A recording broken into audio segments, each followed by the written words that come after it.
On va regarder tout de suite les groupes de la Coupe du Monde pour rafraîchir un peu les esprits si certains ont oublié.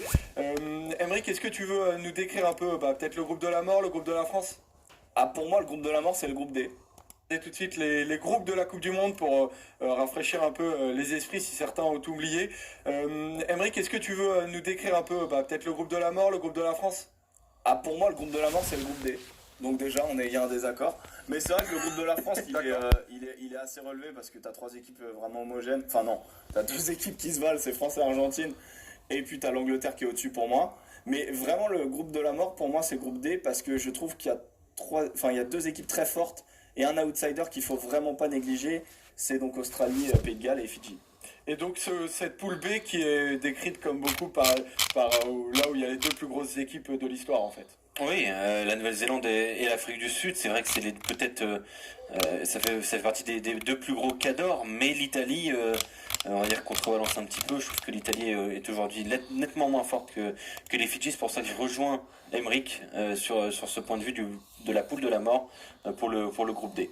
Et donc le Japon, organisateur de la Coupe du Monde, qui est dans la poule A avec l'Irlande et l'Écosse. Voilà, on va revenir pas mal sur le groupe de la France évidemment. Et le 15 de France, on va en parler tout de suite parce qu'on va commencer l'émission avec un focus sur la liste de 31 de Jacques Brunel. C'est parti pour le focus. Ils étaient 2000 à se rendre mercredi à l'aéroport de Roissy pour rendre hommage aux joueurs du 15 tricolore de retour en France après cette finale d'un petit point final de la Coupe du Monde de rugby. Parmi eux, la première supportrice de Julien Pierre. Jacques Brunel en personne. J'ai vu des minutes, il est parti. Cette belle photo. Alors, on va pas vous faire le catalogue de qui est là. Exactement. On va en parler. Voilà, on va tirer les grands enseignements. Alex, pour commencer, tu avais des chiffres quand même importants pour savoir de quoi qu'est-ce qu'il y a dans le front. Cette 15 de France. Au-delà du fait que cette photo, enfin, après une petite demi-heure de retard sur le reste prévu, les joueurs du 15 de France arrivent avec un sentiment plus se leurrer. C'est une équipe de France qui donc attaque cette Coupe du Monde avec celle-là déjà. Ça fait chaud au cœur, malgré la fatigue, d'expérience, on va raconter un petit peu à quel point elle est expérimentée cette équipe de France.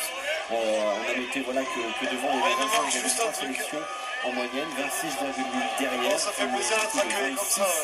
Sélections pour cette équipe de France, on est très fiers d'avoir réuni des gens derrière l'équipe de France.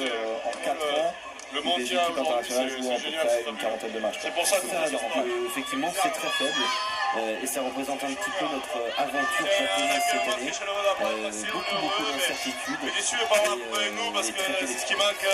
Ça aurait été une belle fête si on l'avait amené avec nous. Où est-ce qu'elle se trouve cette expérience du 15 de France, Alex? Elle se trouve au poste de talonneur. Alors c'est un peu paradoxal, vous le voyez. Au poste de talonneur, vous avez Kamisha et Guillaume Guirado qui sont des joueurs expérimentés, surtout Guillaume Guirado.